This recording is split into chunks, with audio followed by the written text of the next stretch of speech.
Halo semuanya, kali ini kita membahas tentang sejarah peradaban Nusantara.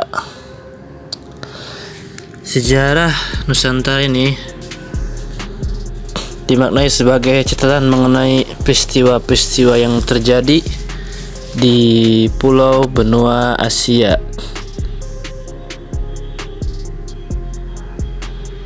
Nusantara terbentuk dari dua ujung superbenua, itu Pagaya dan era Mesozoikum, sekitar 250 juta tahun lalu. Kemudian ada lempeng benua yang berbeda.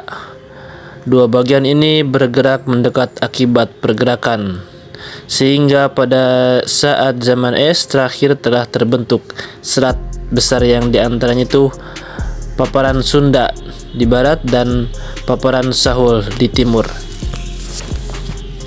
Kemudian pulau-pulau yang di sekitarnya mengisi ruang antara bagian benua yang sangat berseberangan. Para ahli biologi sekarang disebut sebagai Walace.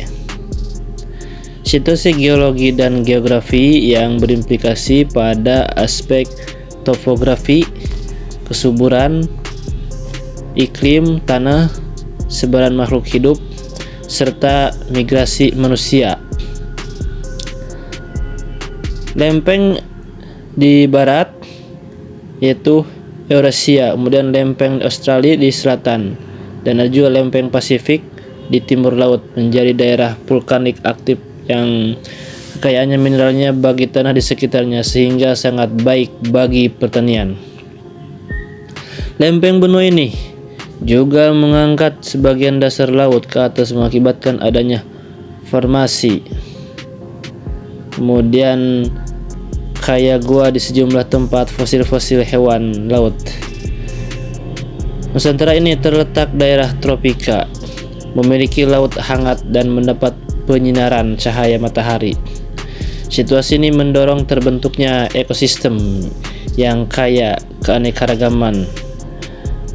Lautnya hangat dan menjadi titik pertemuan dua samudra.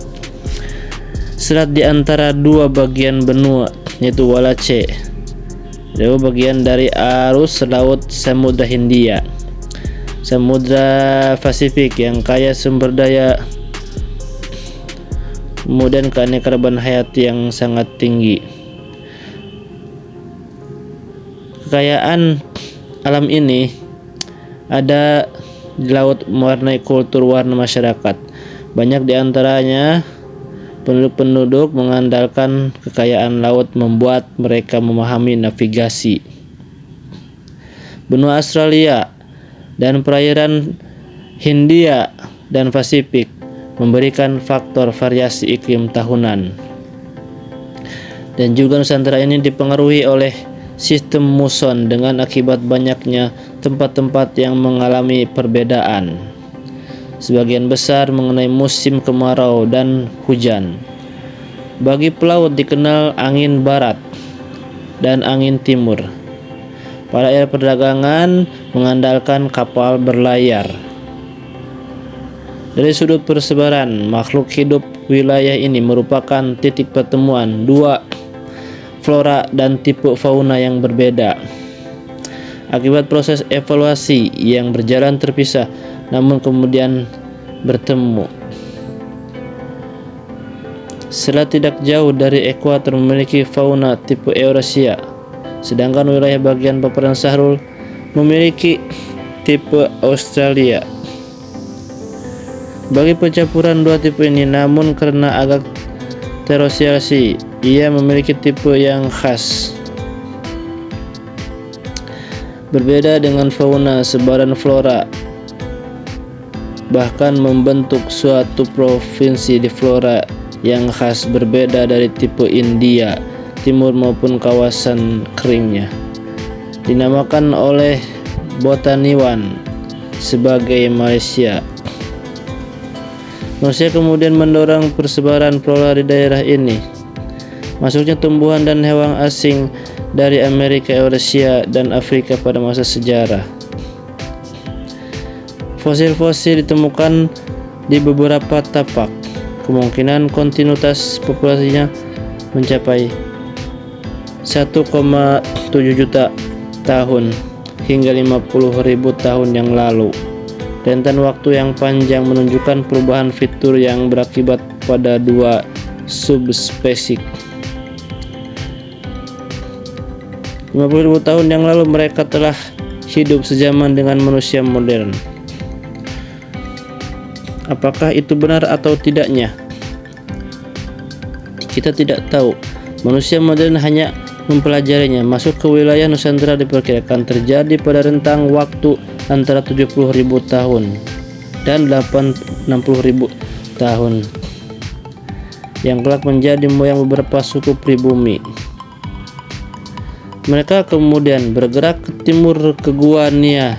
Di Sarawak memiliki sisa kerakat tertua yang mewakili masyarakat. Mereka adalah pendukung kultur Paleozoik yang belum mengenal budidaya tanaman atau beternak. Sering kerangka makhluk mirip manusia di liang buah Pulau Flores membuka kemungkinan adanya spesies hominid ketika yang saat ini dikenal sebagai Floresiensis. Kemudian 2500 tahun sebelum Masehi ada imigran oleh penutur bahasa Austronesia dan Taiwan, kemudian ke Filipina, kemudian ke selatan dan Indonesia. Mereka adalah nenek moyang suku-suku di wilayah Nusantara. Ilmu pelayaran bahkan astronomi, mereka juga sudah memiliki sistem tata pemerintahan, memiliki raja-raja. Kedatangan migrasi dari Hindia pada abad-abad akhir sebelum Masehi. Kontak dengan dunia luar. Catatan-catatan ditulis orang-orang Tiongkok. Dari sana diketahui bahwa terdapat masyarakat yang berdagang. Objek perdagangan terutama adalah hasil hutan, serta gambir, kemenyan, ladang, garuk, rempah-rempah, emas, dan perak. Perdagangan dipimpin oleh semacam penguasa yang dipilih oleh warga atau diwarisi secara turun-temurun. Pada abad pertama Masehi diketahui ada masyarakat beragam Buddha, anisisme, kemudian arkeolog temuan arkeolog itu beberapa temuan itu sebelum Masehi hingga periode Hindu Buddha menunjukkan bahwa meluasnya megalitikum. Catatan Arab menyebutkan pedagang-pedagang dari timur berlayar hingga pantai timur Afrika.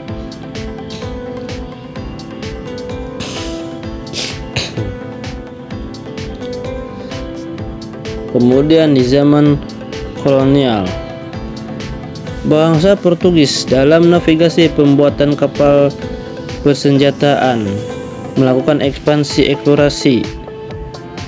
Eksplorasi itu yang dikirim dari Malaka yang baru ditaklukkan dalam tahun 1512.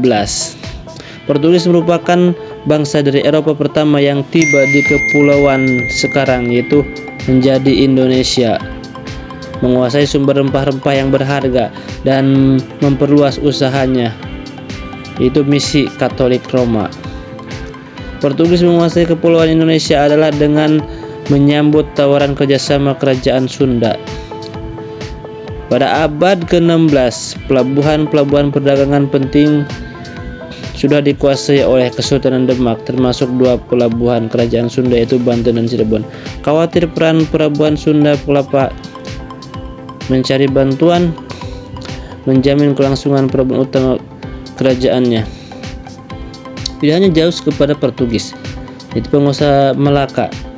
Pada tahun 1512, Sri Buduga mengutus mahkota Sulawesi untuk pergi ke Malaka, meminta Portugis minta perjanjian dan menandatanganinya dagang, terutama lada, serta memberikan hak benteng kepada Sunda Kelapa. Tahun tersebut bertepatan dengan diselesaikannya penjelajahan dunia. Tahun itu pula juga mengirim sebuah kapal Sao Sebastio, komandan Kapten ke Sunda. Kelapa disertai dengan barang-barang berharga untuk dipersembahkan. Yang pertama adalah dokumentasi asli Portugis yang berasal dari tahun 1522. Di dalamnya berisi naskah perjanjian, tanda tangan para saksi. Kedua adalah laporan kejadian yang disampaikan oleh João de Barros. Raja Sunda menyambut hari kedatangan Portugis. Saat itu Prabu Sulawesi telah naik tahta. Raja Sunda sepakat dengan perjanjian persahabatan dengan Raja Portugal.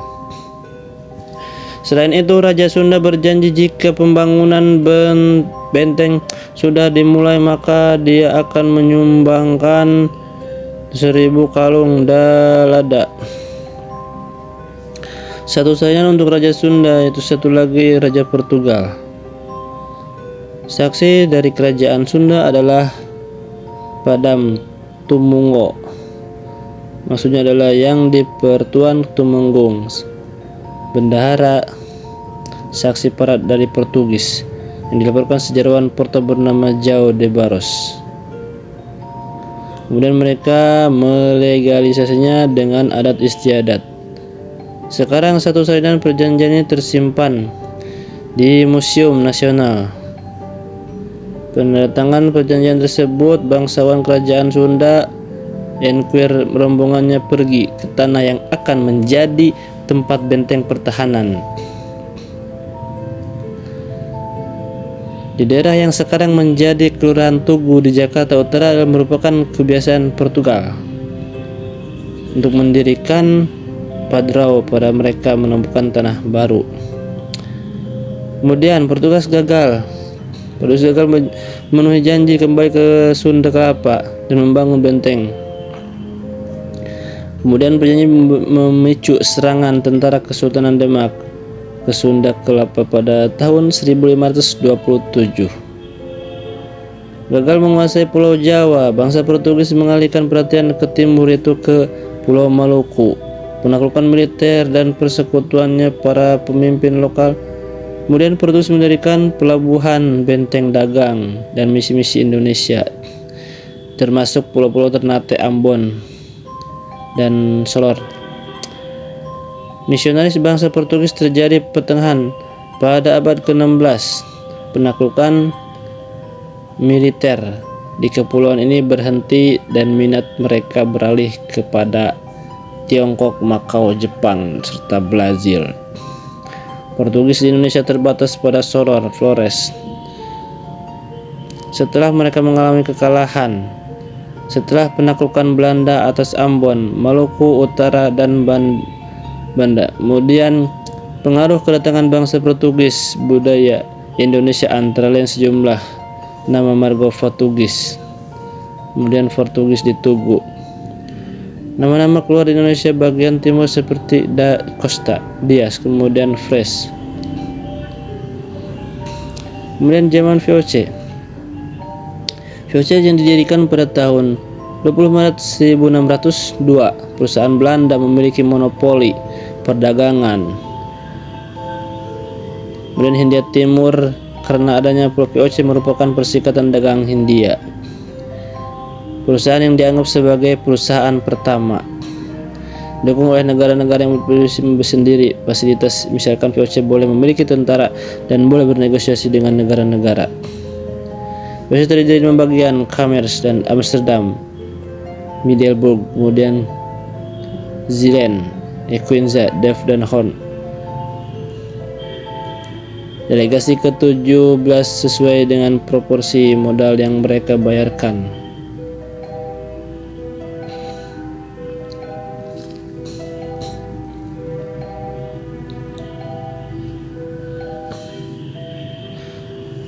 Peradaban memiliki berbagai arti dalam kaitan dengan perkembangan manusia. Oleh praktek pertanian hasil karya pemukiman, anggota-anggota sebuah peradaban tersusun atas beragam pembagian kerja. Peradaban berasal dari kata adab yang berarti akhlak. Dalam pengertian umum, peradaban juga deskripsi yang relatif kompleks untuk pertanian budaya kota. Dalam antropologi juga menggunakan kata peradaban. Masyarakat beradab untuk membedakan masyarakat yang mereka anggap lebih unggul secara budaya dengan kelompok masyarakat lain yang dianggap inferior.